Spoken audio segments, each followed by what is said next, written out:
Vamos a pasar al mensaje de hoy. Acompáñame por favor a Efesios capítulo 1.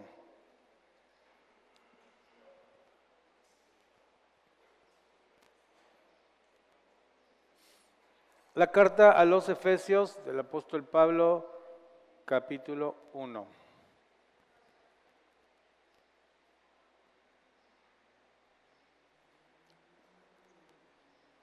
Vamos a leer el versículo del 1. Pablo, apóstol de Jesucristo por la voluntad de Dios, a los santos y fieles en Cristo Jesús que están en Éfeso. Gracias a ustedes y paz de parte de Dios nuestro Padre y del Señor Jesucristo. Bendito sea el Dios y Padre de nuestro Señor Jesucristo, que nos ha bendecido en Cristo con toda bendición espiritual en los lugares celestiales.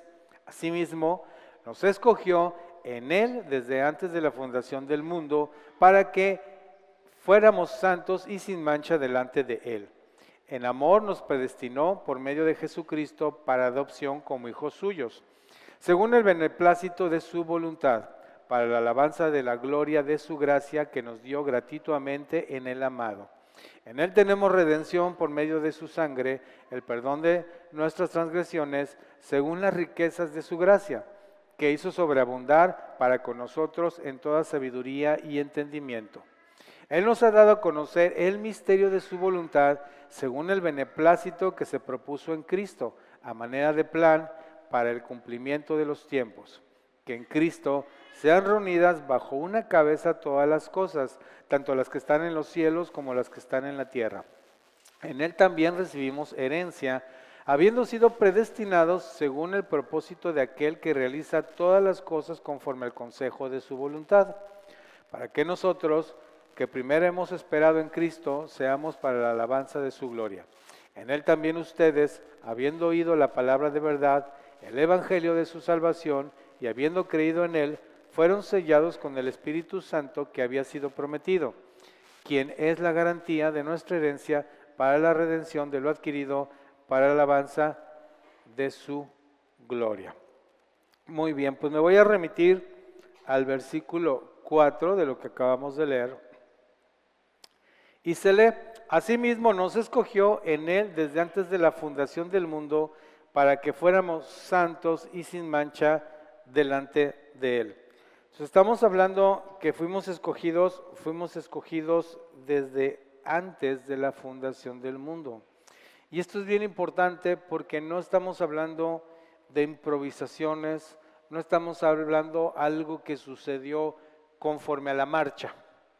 No es como que Dios hizo su creación, Dios hizo a Adán, hizo a Eva, desobedecieron, el pecado entró en el mundo y entonces Dios pues sacó el plan B. ¿Qué vamos a hacer ahora? Porque esto ya se hizo un desastre, pues no sé, a ver, ¿qué hacemos? Bueno, pues démosle vestidos de animales para que haya un derramamiento de sangre y de ahí todo fue saliendo conforme a la marcha. Yo no sé si usted es una persona muy organizada. ¿Quién es aquí así honestamente es muy organizado? Que digas, qué bárbaro, lleva una agenda que mis respetos. Alexa, allá la señalan, es modesta. ¿Quién de ustedes es medianamente organizado? Acá hay unas manos tímidas. Entonces ya no pregunto quién es un desastre porque...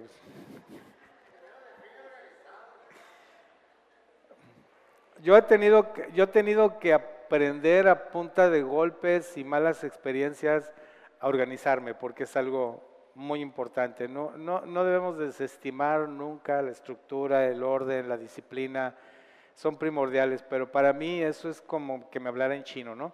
Entonces, andar sacando las cosas a vapor, pues tiene su emoción, pero déjenme decirles que a la larga es una carga muy pesada. Así como anécdota les platico que en una ocasión me llamó un gerente de alimentos y bebidas a su oficina y era un viernes y me dijo, mañana a la 1 de la tarde tengo una boda. Se casan dos personas y quieren, en su boda quieren unos jarritos de miniatura donde se sirve tequila, jarritos tequileros, pero quieren el logo de sus nombres, el logo de su boda. ¿para cuándo dijo usted? Para mañana a la 1 de la tarde. Y dije, bueno, pues pásame el logo.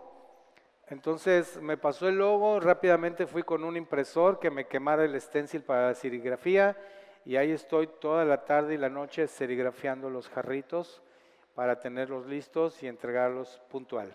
Bueno, este hombre era de nacionalidad inglesa, este gerente de alimentos y bebidas, era de nacionalidad inglesa. Y me dijo, ¿sabes una cosa? Yo no hubiera aceptado esto. Yo no hubiera aceptado esto. ¿Cómo que? Porque aparte los tipos decidieron casarse el viernes, o sea, así. Yo no hubiera aceptado esto. A mí me tienes que decir con 3 meses de anticipación como mínimo para organizar algo. Entonces, él me dijo algo que en cierta manera me llenó de orgullo, pero también me puso muy triste, ¿no? Porque dijo, ahora entiendo lo que es hacer las cosas a la mexicana. O sea, a la mexicana es, lo ocupo para ayer y lo extraordinario me dice es que lo sacan. Le digo, sí, es verdad, todo lo arreglamos con un alambre, pero esa que es nuestra fortaleza también es nuestra debilidad. Porque todo es un caos, todo es un desorden, todo es ahorita, aunque no sabemos ese ahorita cuando sea, ¿no? Entonces, pero Dios no actúa a la mexicana, eso sí les digo que Dios no actúa a la mexicana. Desde antes de la fundación del mundo ya estábamos apartados para Él, ya estamos predestinados. Y el plan era completo. Acompáñenme por favor a Apocalipsis capítulo 13.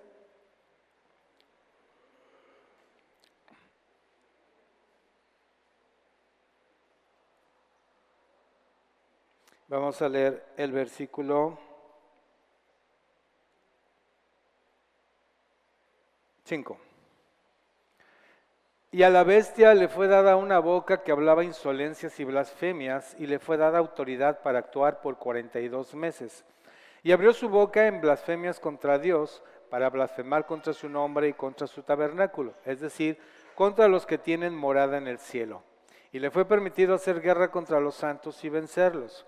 También le fue dado poder sobre toda raza y pueblo y lengua y nación, y adoran todos los habitantes de la tierra, cuyos nombres no están escritos en el libro de la vida del Cordero, quien fue inmolado desde la fundación del mundo.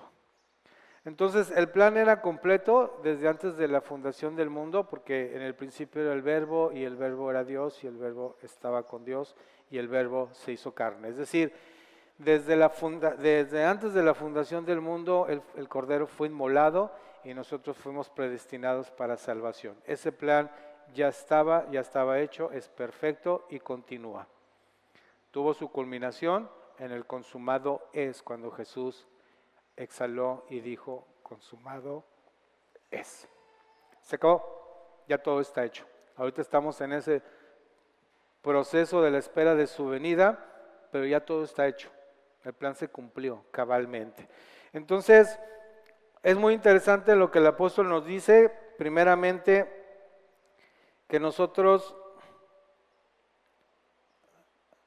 fuimos escogidos desde antes de la fundación del mundo. En el versículo 6, regresando ahí mismo a Efesios, leemos, para la alabanza de la gloria de su gracia que nos dio gratuitamente en el amado. Aquí empezamos a entender para qué fuimos salvos desde antes de la fundación del mundo. ¿Cuál es el propósito de haber sido salvos? Debe de existir un propósito. Si nosotros pensamos que el propósito de Dios es tal o cual sobre nosotros, tal vez estamos equivocando la percepción que tenemos sobre lo que Dios hizo en nuestras vidas. Es decir, Dios a mí no me rescató para que yo fuera pastor. No me rescató para eso. No fue para eso. Eso es algo que me fue asignado. O sea, es una asignación dada por Dios. Ciertamente fue por su mera voluntad. Porque si yo les paso mi currículum, me da miedo que se paren y se vayan. Es decir, ¿qué hago ahí con este tipo?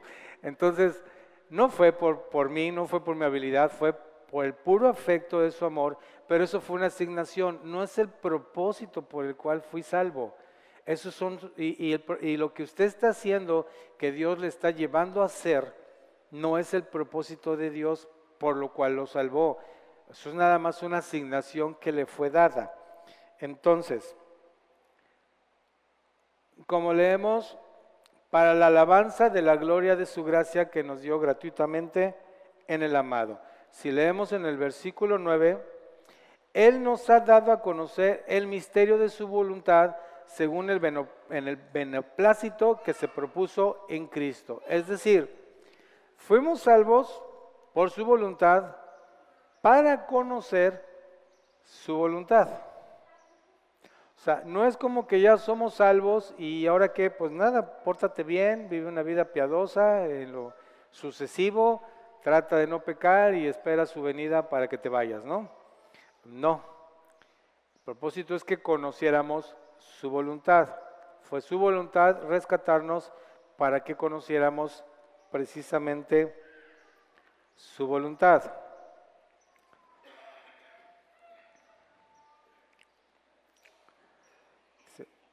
En el versículo 8, bueno, vamos a leer el 7. En Él tenemos redención por medio de su sangre, el perdón de nuestras transgresiones, según la riqueza de su gracia, que hizo sobreabundar para con nosotros en toda sabiduría y entendimiento. Esto significa que después de las transgresiones hizo sobreabundar en nosotros sabiduría y conocimiento. ¿Para qué? ¿Para saber dónde invertir en la bolsa? ¿Para saber con quién te vas a casar? Digo, es parte de la vida y es parte de ser sabio en Cristo, pero no fue para eso. ¿Para qué nos dio conocimiento y entendimiento? Ayúdenme. Para conocer su propósito y su voluntad. O sea, el entendimiento que nosotros tenemos no es para hacernos más habilidosos, que sí nos hace más hábiles en muchas cosas. No es para capacitarnos en un montón de cosas que sí nos capacita, pero el propósito primordial, el primario, lo esencial, no es para eso. Es para que conozcamos su propósito y su voluntad. Entonces, seguimos leyendo. Él nos ha dado a conocer el misterio de su voluntad según el beneplácito que se propuso en Cristo, a manera de plan para el cumplimiento de los tiempos, que en Cristo sean reunidas bajo una cabeza todas las cosas, tanto las que están en los cielos como las que están en la tierra. Es decir, estamos hablando que en su plan era sujetar todas las cosas ¿a quién?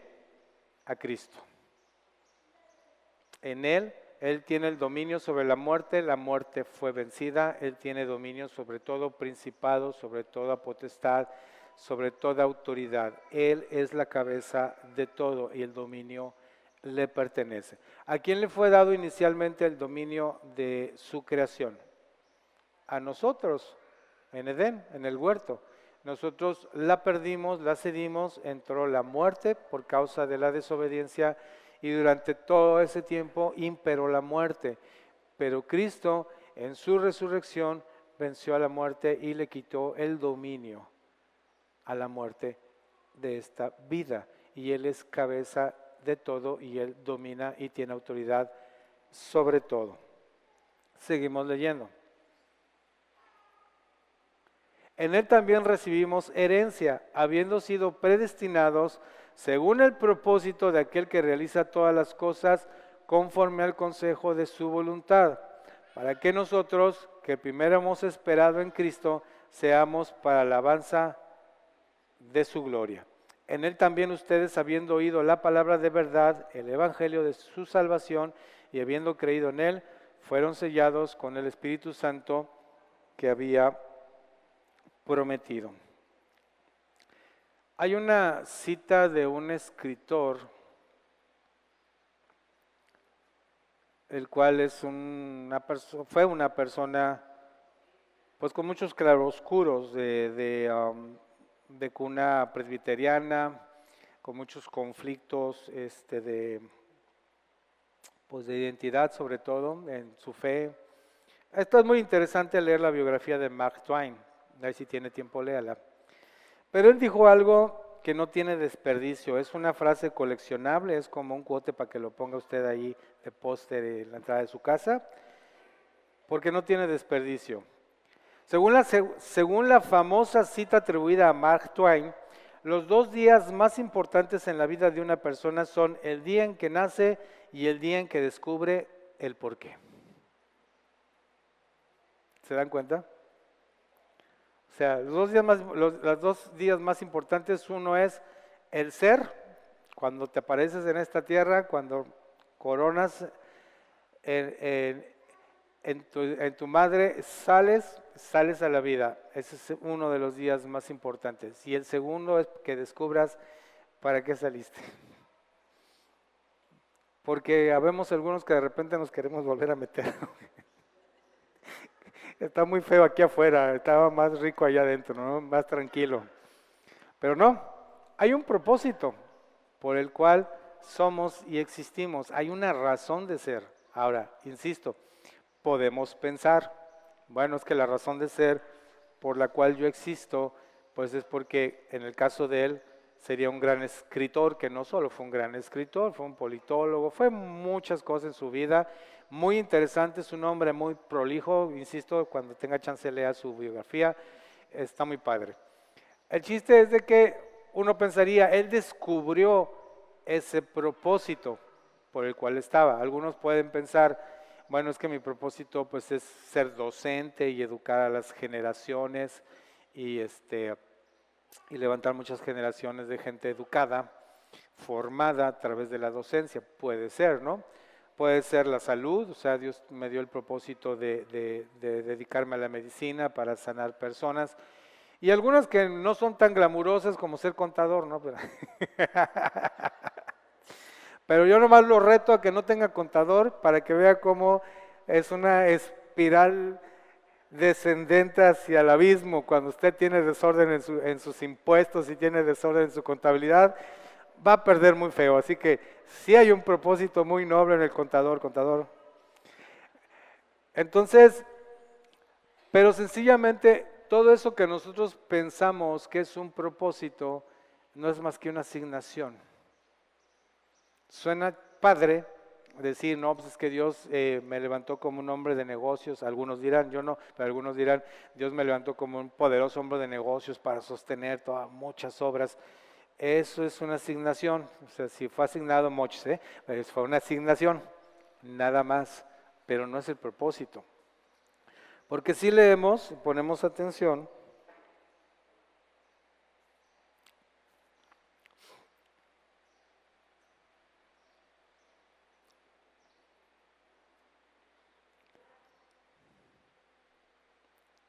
en él también recibimos herencia, habiendo sido predestinados según el propósito de aquel que realiza todas las cosas, conforme al consejo de su voluntad, para que nosotros, que primero hemos esperado en Cristo, seamos para la alabanza de su gloria. Usted y yo fuimos creados para la alabanza de su gloria, nada más. Todo lo demás es una añadidura, porque si usted es una persona misericordiosa, está alabando a su Padre.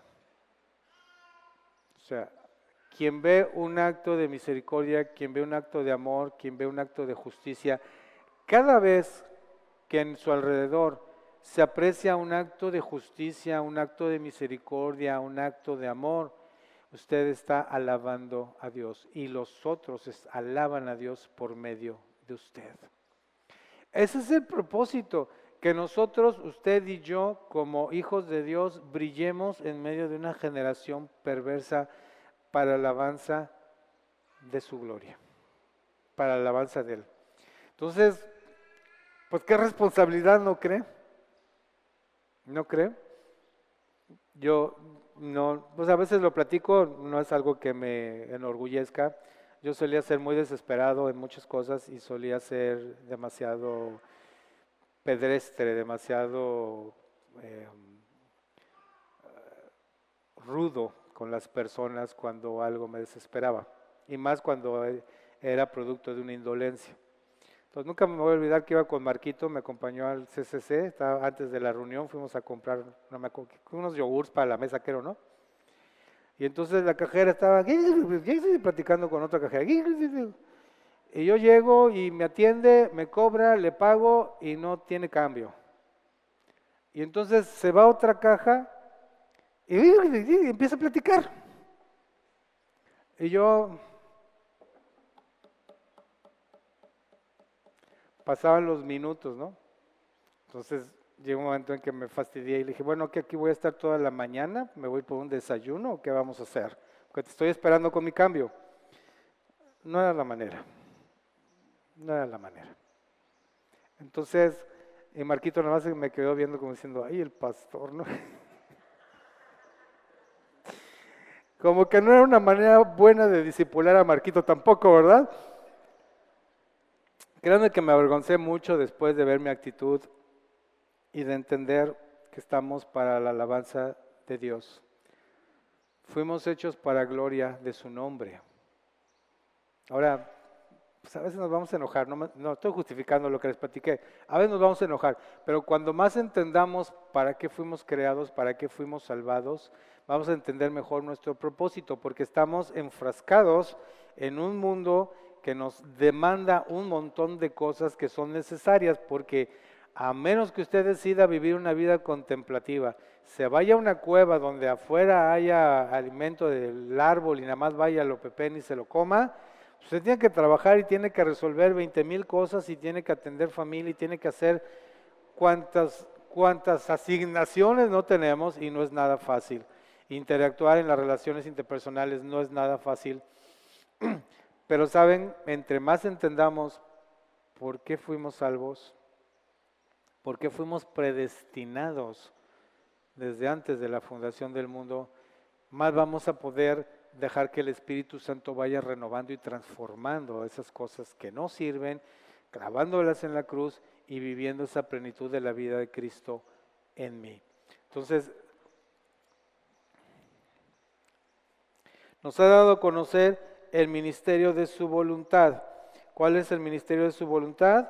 Bueno, una es que en Cristo sean reunidas bajo una cabeza todas las cosas, y otra para la alabanza de su gloria. Para nosotros, que primero hemos esperado en Cristo, seamos para la alabanza de su gloria. Desde que el pecado entró en el Edén, todo lo que Dios había determinado y todo lo que Él hizo, todo lo que está expresado en su palabra es para devolvernos la vida que se perdió en el Edén, ¿sabe?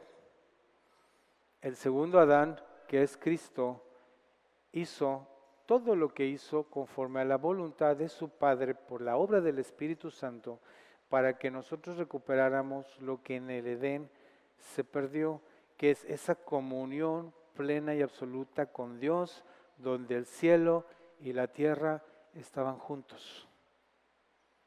O sea, dice la Escritura, Dios se paseaba en el huerto. ¿Se imaginan? Dios se paseaba en el huerto y hablaba con Adán y hablaba con Eva.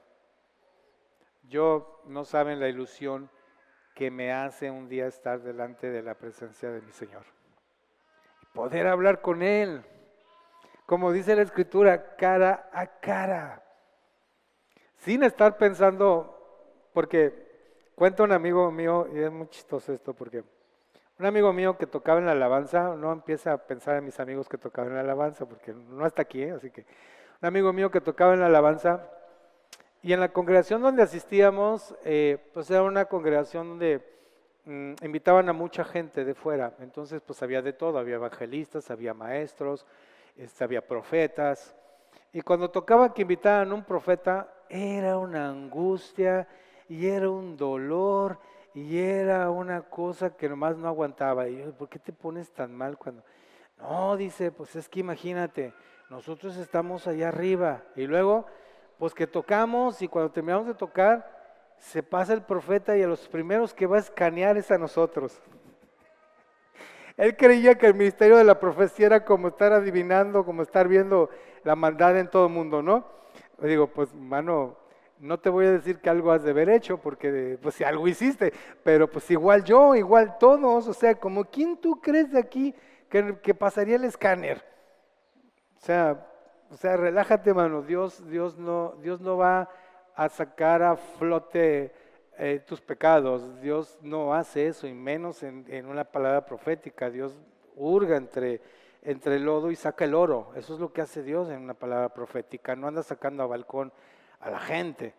Entonces, pero la realidad es de que si en algún momento, imagínense, en algún momento ahorita supieras, como en un universo paralelo donde en la escritura dijera que en algún momento Dios va a visitar a sus redimidos, ¿cómo te sentirías? ¿Cómo te sentirías? ¿Saben algo? Yo me relajé mucho en esto porque cuando nosotros recibíamos visitas en casa, pues era un afán tener la casa presentable. Si tú vas a tener visitas, pues tienes que barrerle bien, trapearle bien, limpiarle bien. Y mi cocina en particular, pues no es como las cocinas de las películas gringas donde pero brilla el mármol y es una cosa que no hay nada fuera de lugar. Yo digo, en esa casa nunca cocinan. A mí que no me cuenten, una cocina no la puedes mantener así.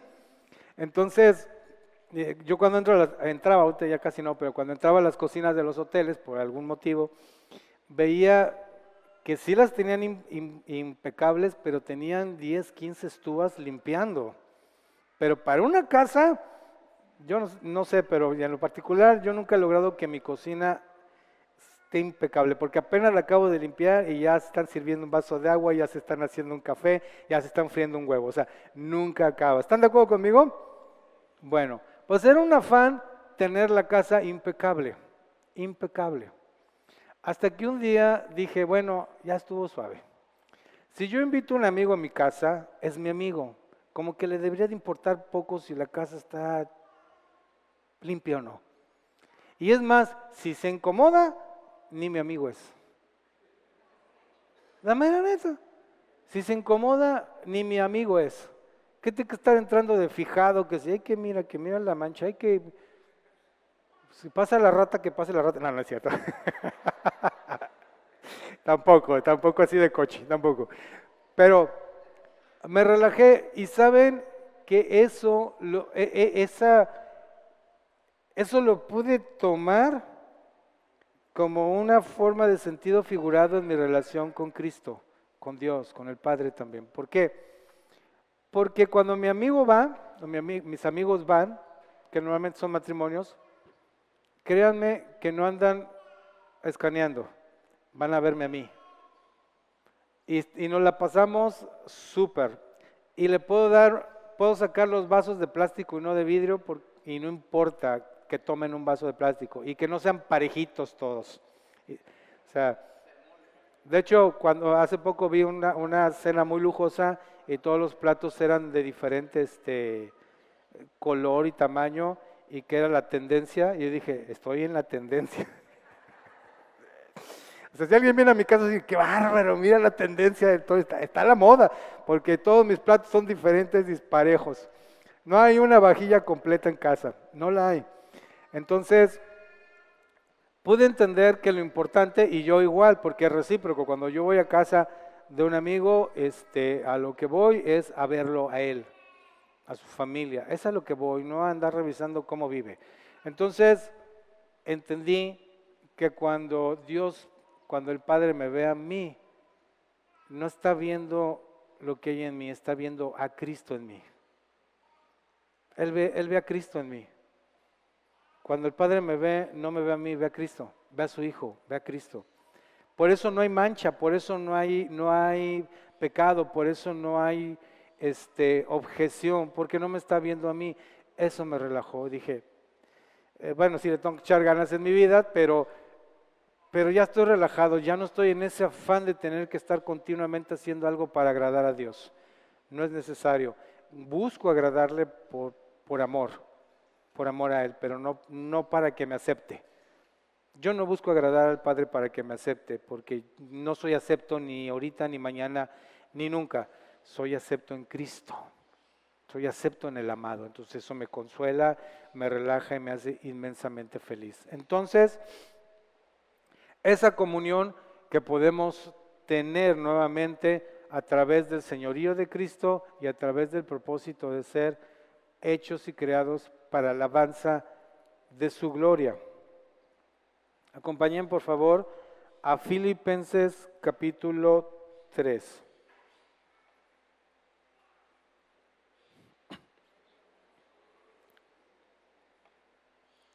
Vamos a leer el versículo 7.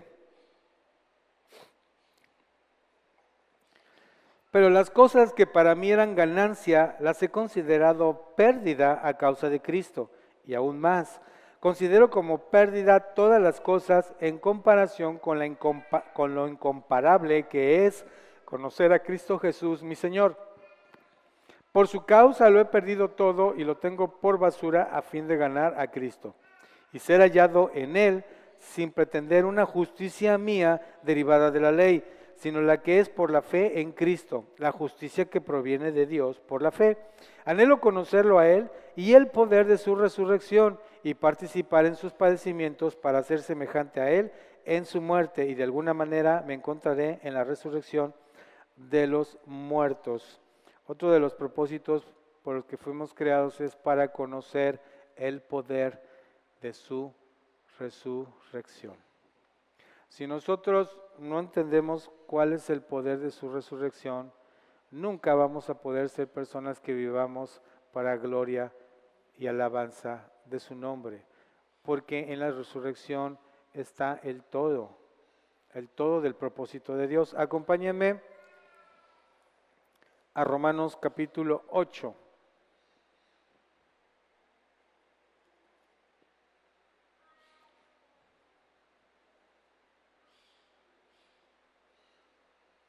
Romanos capítulo 8, vamos a leer el versículo 11.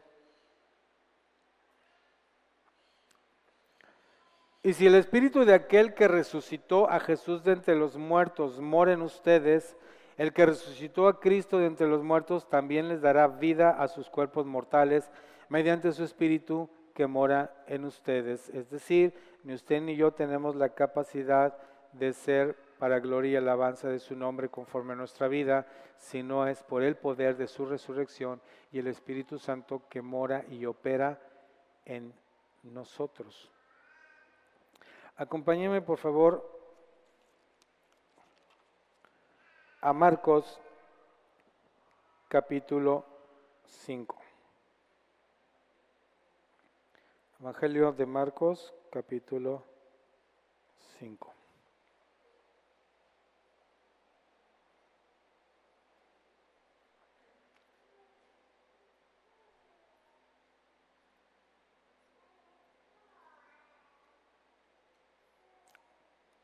Versículo 1.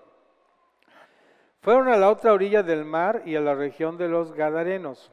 Apenas salió él de la barca, de repente le salió al encuentro, de entre los sepulcros, un hombre con espíritu inmundo. Este tenía su morada entre los sepulcros, y nadie podía atarlo ni siquiera con cadenas, ya que muchas veces había sido atado con grillos y cadenas, pero él había hecho pedazos las cadenas y desmenuzado los grillos, y nadie lo podía dominar. Continuamente, de día y de noche, andaba entre los sepulcros. Ay, se me movió. Continuamente, de día y de noche, andaba entre los sepulcros y por las montañas gritando e hiriéndose con piedras. Cuando vio a Jesús desde lejos, corrió y le adoró, y clamando a gran voz dijo: ¿Qué tienes conmigo, Jesús, Hijo de Dios Altísimo?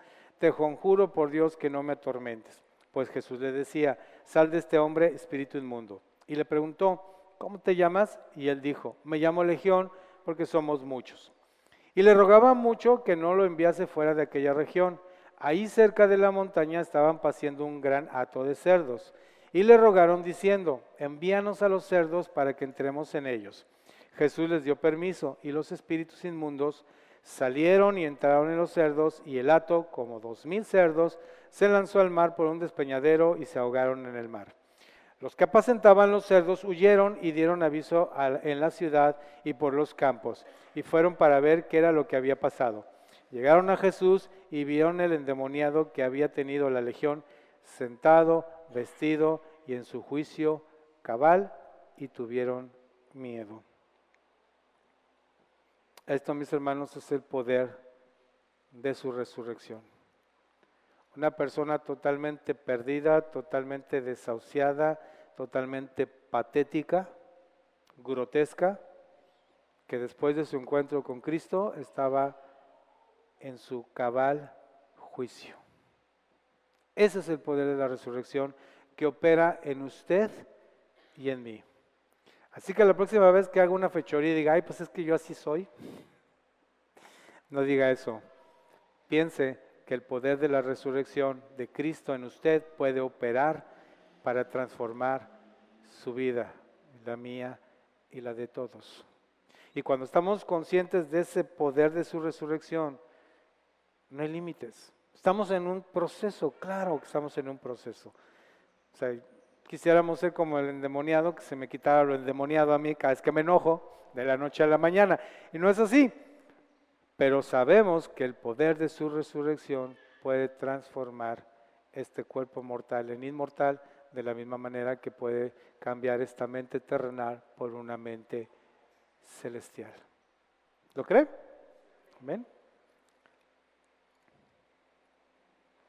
Entonces fuimos creados para alabanza y para gloria de su nombre a través del poder de su resurrección. Acompáñame en una oración.